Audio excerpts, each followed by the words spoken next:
So let's go ahead and proceed to business proper. My name is TheJohnRecto, and I have been a business consultant for quite some time, but I've been in the business industry for 15 years.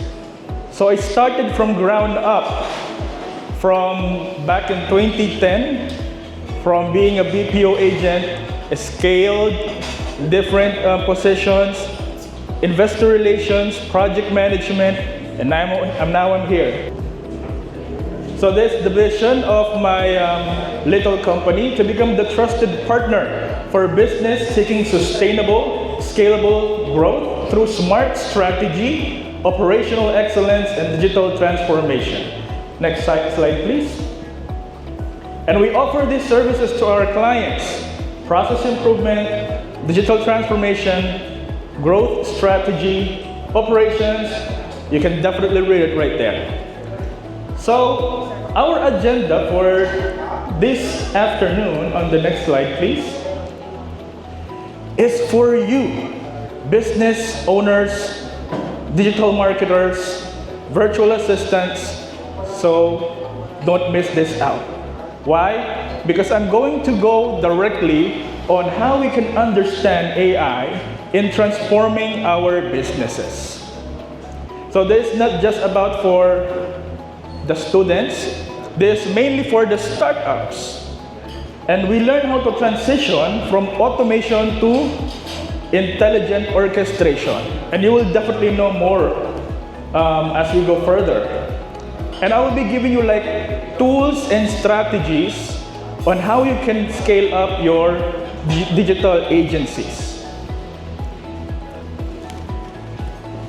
So probably some of you got to thinking, what's the major challenge? Ano ba yung problema niyong lahat, mga business owners? Ang dami, tama. But in today's businesses, how can we identify one or two, and let's just go to the surface level? The answer would be navigating constant change. As mentioned by some speakers before, ang sabi nila, there are only two things in this world that you cannot escape: death and taxes, right? But of course, definitely. But of course, in businesses, there's also one thing that you cannot escape, and that is constant change in the environment. Whether you like it or not, ladies and gents, boys and girls, change is here. And we are talking about AI. Now in operations, since this is my talk, we have two approaches in operations. Lahat naman tayo nag-umpisa sa traditional. We have the fixed workflows, and we have the AI-driven. I'll go deeper on AI-driven later, but fixed workflows, definitely that's what you are doing, or maybe not you, but some of the businesses that I have met before. You know, John, we are doing this for 5 years and it's working, do not touch it. But as mentioned by Dean, mentioned by our gorgeous lady speaker, if you're not going online with your business, you're going out of business anytime soon. Remember Trump, when he started his presidency, he allotted billions of dollars for AI. And by 2030, AI will take over your jobs. And hopefully not. Pero if you're going to ask me, it's not gonna happen easily. Let's find out why. Because in AI-driven, we have what we call AI plus RPA. RPA stands for Robotic Process Automation. According to McKinsey is a consulting company in the US. According to them, in their 2023, imagine, 2023, 2 years ago, it reduces lag by 50%. Sino mang ayaw nun? 50% reduction on your waste. And Salesforce mentioned 68% of top marketers who amongst you here are not really top marketers, but yes, top marketers, claim it. Ayaw nyo maging top marketers. Alright, so top marketers, 68% of the campaigns are AI generated. So guys, what are we doing? Let us join the fray. And some people might say, John, we didn't go there first. Give it to them. No. Why? AI is just starting up. Believe it or not, AI, pag sinabi kasing AI, we talk about ChatGPT. AI na yun. Diba? Sino guilty doon? Akala nyo AI lang yung ChatGPT, yun na yung AI. No, it's not. When it comes to AI, there are some levels or surfaces. We have machine learning, generative AI, AI ng kung ano-ano, right? Medical AI. There's a lot of AI. ChatGPT is actually a large language model. Hindi naman talaga matalino yan eh. ChatGPT is being trained based on your data. Whatever you type in, he remembers. Pag pumunta kayo ng ChatGPT ngayon, you will be seeing memory. Diba alam niyo yung memory? Lalo na pag naka-login kayo, because ChatGPT remembers how you ask the question. And when he remembers, alam niya na kung paano kanya sasagutin based on your tone, kung anong gusto mong makita. Now on the next slide, let's talk about the solutions to these problems. And I'm actually thinking this is going to be very beneficial for all of us. Kasi number one is digital transformation, the talk of Dean. And I believe this is providential that I was the last, so that you can appreciate this more. And the second one is artificial intelligence. And number three is strategy. Now let's dig into digital transformation. Now on textbook, digital transformation talks about adoption of technology. Hindi lang yan ibig sabihin when you process a manual instructions to an automated one or a digitalized one, that's already digital transformation. No. One best example was Hong Kong. You know the airport of Hong Kong? Who have been to Hong Kong before? A lot of people, right? When I arrived here, Janelle mentioned, kapag daw walang visibility, walang makaland dito sa Surigao, right? In Hong Kong, they doesn't care, ladies and gentlemen. Why? Because they have adopted a daytime towers that even though it's low visibility, they can land on their airports. That's AI, that is digital transformation. It makes businesses more agile and responsive. Now let me ask you, where are you now in your businesses? Does it make you more agile, scalable, responsive? It states here, generating greater value for customers. Do you generate value right now with your processes? Let's find out. The benefits of digital transformation would be transformation of customer experience. Sino dito nabubuwisit kapag pipila lagi sa PSA? NBI. You're writing the forms, the birthdays. Thank you for the brave one. Thank you for the brave heart. Nakakabuwisit, di ba? Sulat ng sulat. But in digital transformation, the government can actually do it digitally. Kaya nga digital transformation eh. Right? But that's only the surface level. What we are trying to achieve in digital transformation would be the customer experience. Natutuwa ba sila sa inyo? Mga digital marketers, natutuwa ba yung mga clients nyo?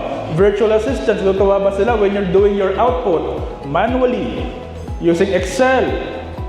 There's a lot of tools you can use right now that you can transform your own agencies with a little to no cost. Later we're gonna find out. Number two, digitalization of business processes. I remember one time, and I'm guilty about this. I'm smiling because I feel bad about that moment when I asked my prospect client, can you fill out this PDF for me? We're going to do a discovery call after you fill this out. And then he responded, seriously? Seriously, you're asking me to fill out a PDF file? It's 2025, dude. And why is that? Because it's digitalization now. It's the era of AI, digitalization. You don't ask your client to fill out the form for you. You also, you just got to send a form, like a Google form. The QR code is the best example of digitalization. So you should always do that and not asking your client to fill it out. If you're concerned about the signature, there are some websites, DocuSend, that you can use. That's legally binding as well. And number 3, which is the best and the most important one, reevaluate what customers truly value and design innovative business models. When I landed here in Surigao an hour ago, I kind of feel that there's a lot of opportunities here. Ang dami nyo pang lupa, guys. Ang dami nyong lupa, nakakainggit, no? But you know what? One thing that I asked Janelle was, do you have... Actually, di ako nagtanong, si Chris Raffles. Chris Raffles, shout out. And sabi ni Janelle, wala po, for food delivery lang. One thing that you could actually discover is that you can take that opportunity for digital transformation. And possibly the government know it, but they have a separate or a different vantage point because they're serving the public. Why don't you guys do it here in Surigao? For example, if you're going to compete with Grab for a ride-hailing services, don't you know that you can create an application even if you are not a programmer, no code? Don't you know you can do that now in AI? I want to do that, but I don't have time. And you know, when it comes to technology, I rather go to the strategy because that's my forte, right? But you can actually go and create your own app. Total, based on my analysis, maliit yung Surigao. If you're looking forward for the capital, you can start small, and then you can make it boom here in Surigao. Eventually, humingi kayo ng tulong sa government, then probably you can have the funding. And from there, who knows? You can be the next Uber. That's digital transformation. You're going to have the new digital business, right? So let's go to the next slide and think about it. I would like to discuss it really quick for you. In your mind, because this is self-driven, choose one area of digital transformation to assess. Is it your online customer engagement? Is it your use of digital tools by your staff? Is it your shift from manual to digital processes? Increase in remote or automated work? Think of it. I know some of your business owners, you have your own company, staffs, projects, freelancers, and then you gather those information and ask yourself these things. Are people using new tools more often? Are customers engaging more online? People are going online. And thanks to the COVID-19 pandemic, I'm not happy about it, but COVID-19 pandemic made us realize that digital transformation is really needed, right? And then, are we faster or more efficient than ever? Are we?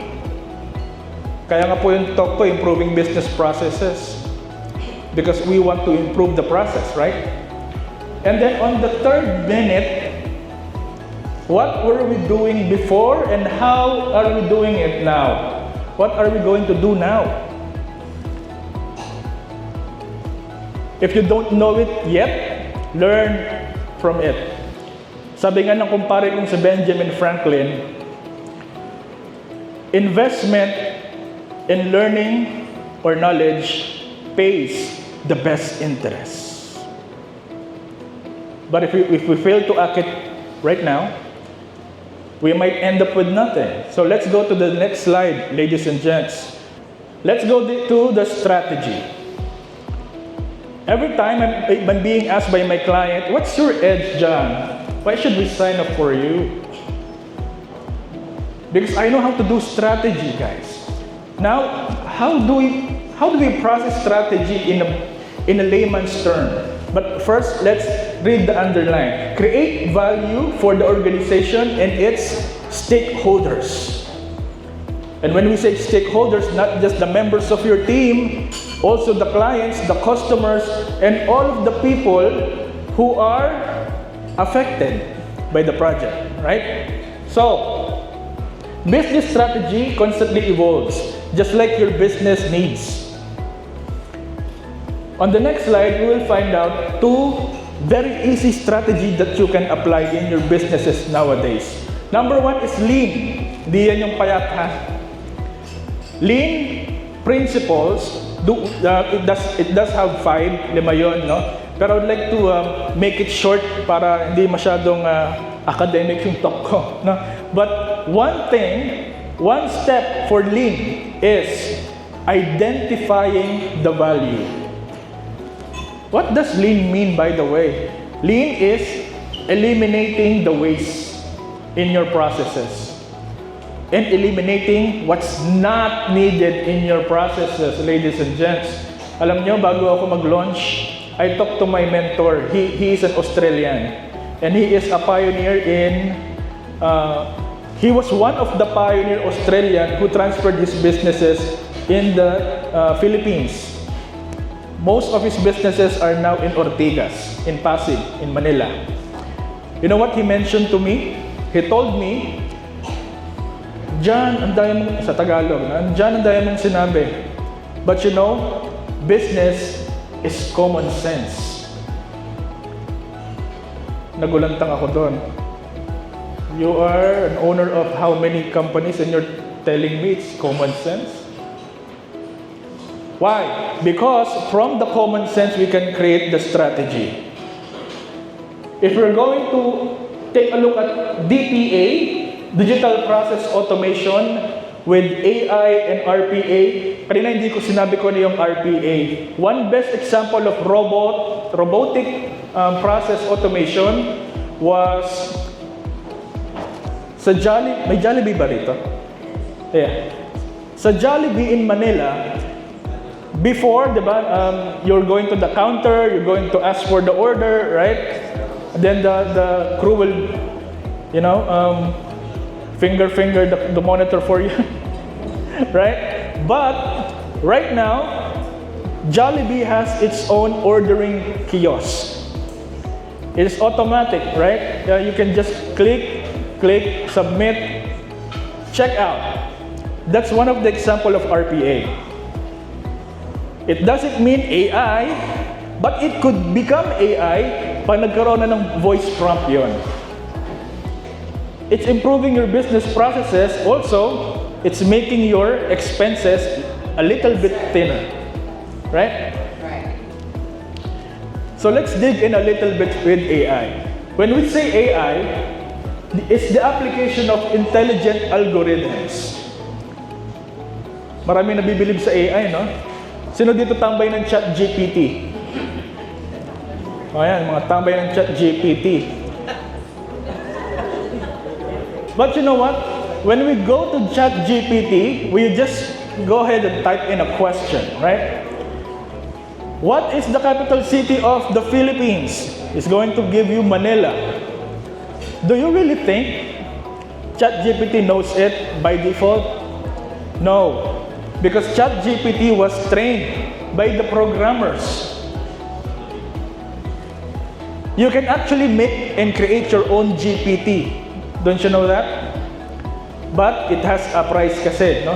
You need to have an account which is $20 per month.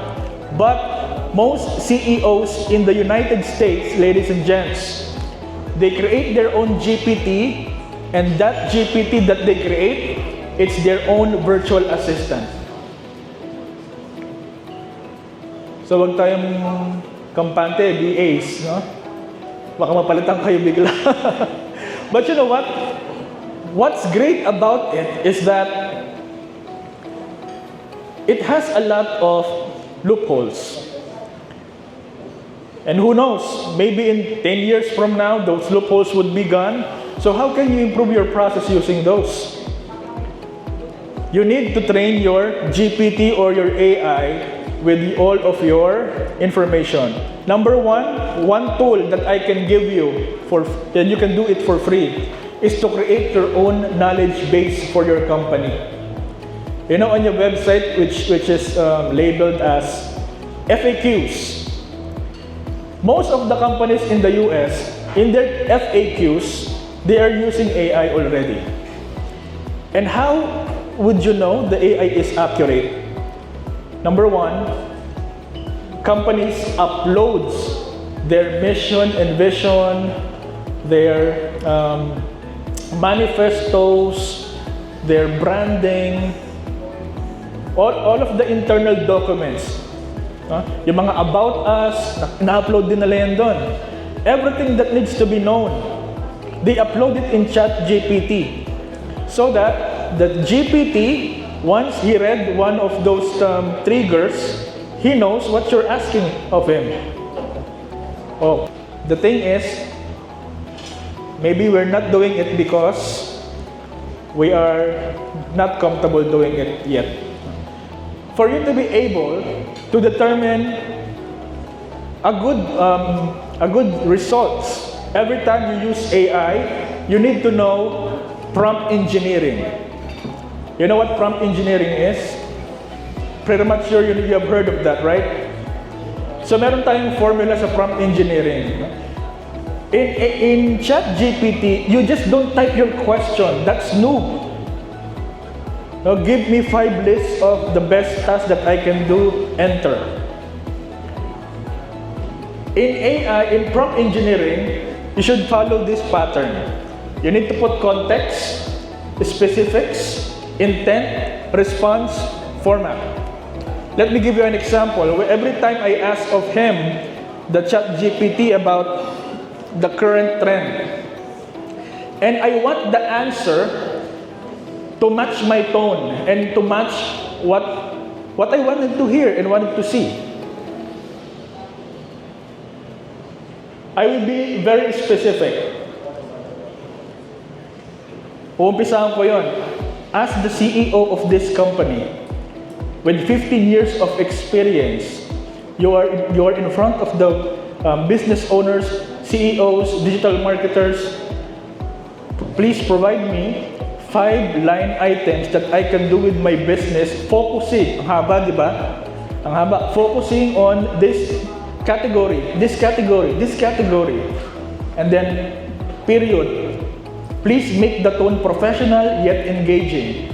Ang dami, ang haba. But you know what? It's worth it. Because the prompts or the best practices actually gives you what you want. So you can always check on this. If your question has a goal, include it in your prompt. Especially importante itong second. Because AI, every AI, not just ChatGPT, maybe Claude AI, Microsoft Copilot, Perplexity, marami pang iba, DeepSeek. Once you include the purpose, the AI or the GPT itself will make it more crafted based on your liking. And the next slide, please.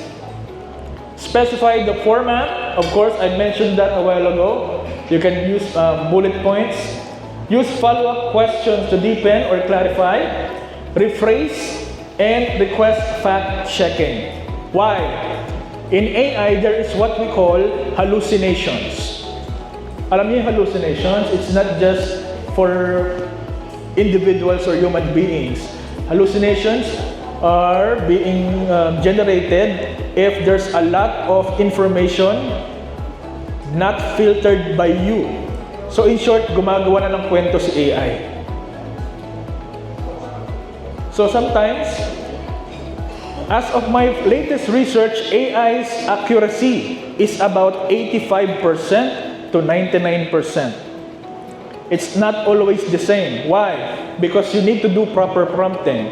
Number two, you need to use the newest technology or the newest version. The newest version right now for ChatGPT is 4.5.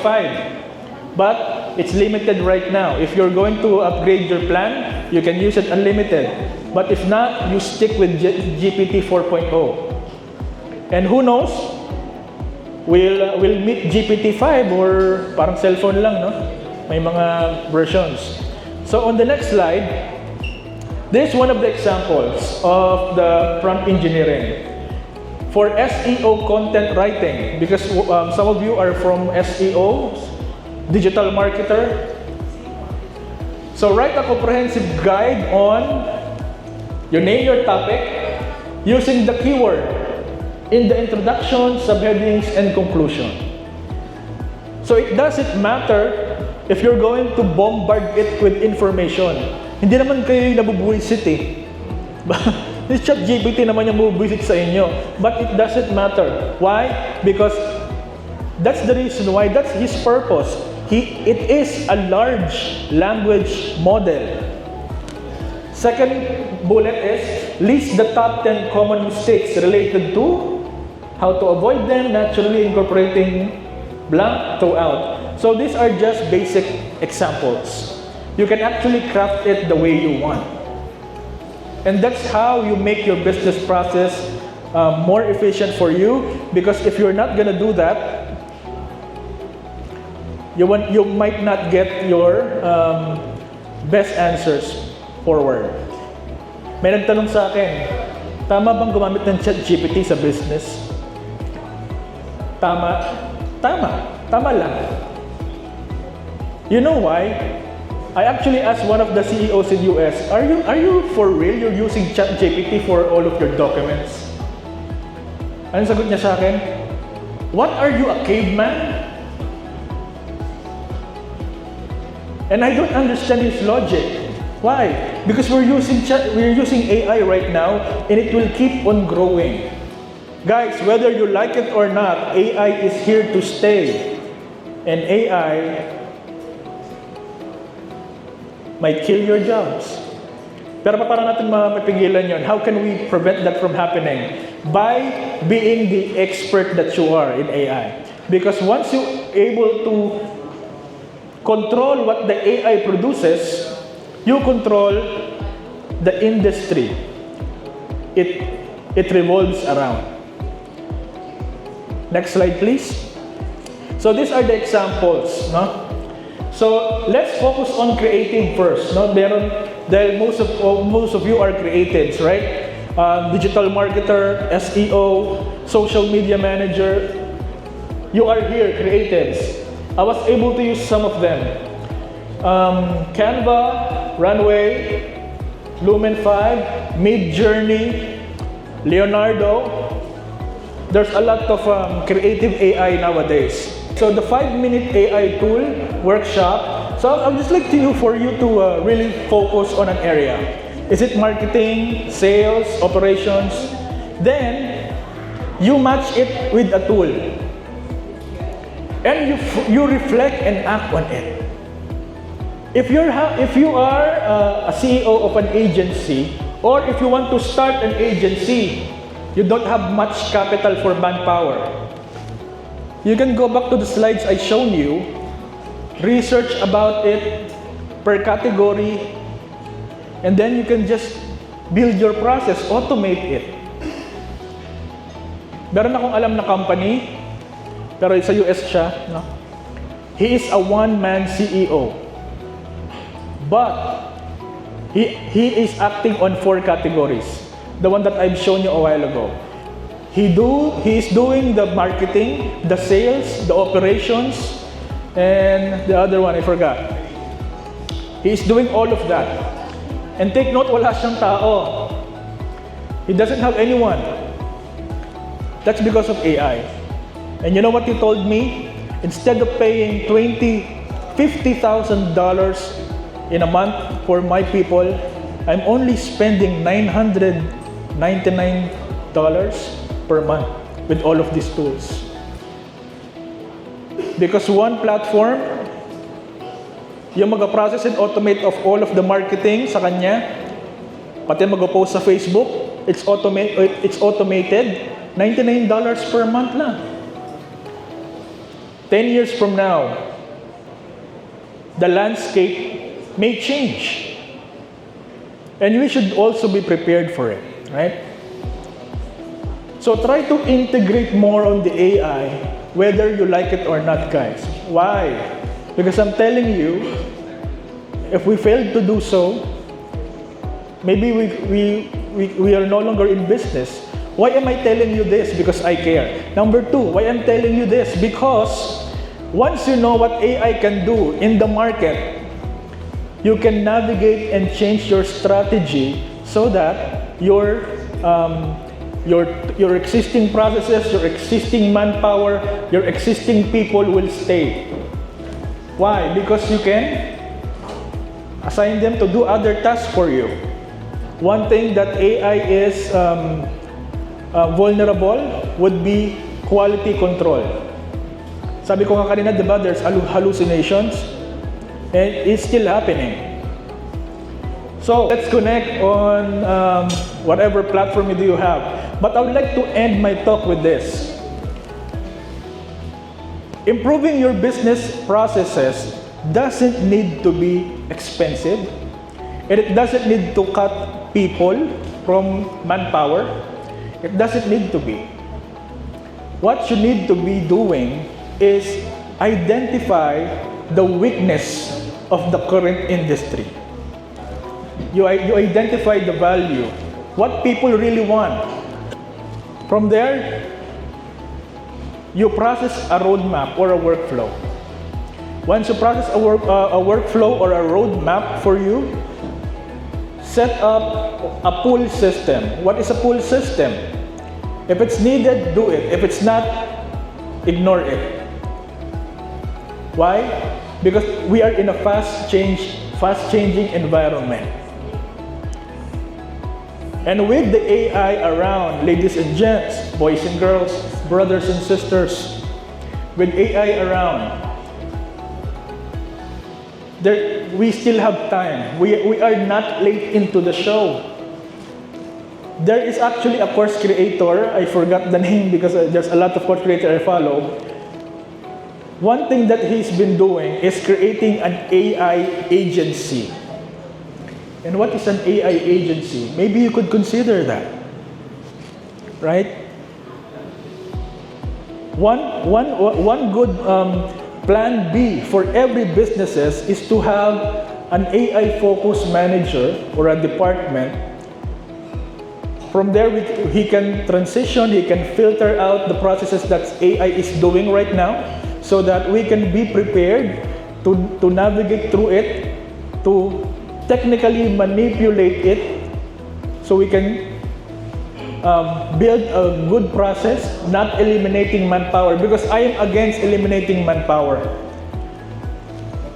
One thing is for sure, ladies and gents, AI cannot replace you, actually. But economy will. And if the business owners would decide to cut expenses, you cannot do something about it. Society will. Why? Because if AI booms in 2030, everyone will jump out the ship that you are in right now, and they will transfer to that another ship. And you cannot do something about it. If we knew what we're dealing with AI right now, there is nothing AI can do about us. Because we can control what AI does. We just need to copy the best practices and improve the processes against those AIs. And there comes the STRECTO strategy. And again, thank you so much, and have a wonderful night, everyone ahead of you.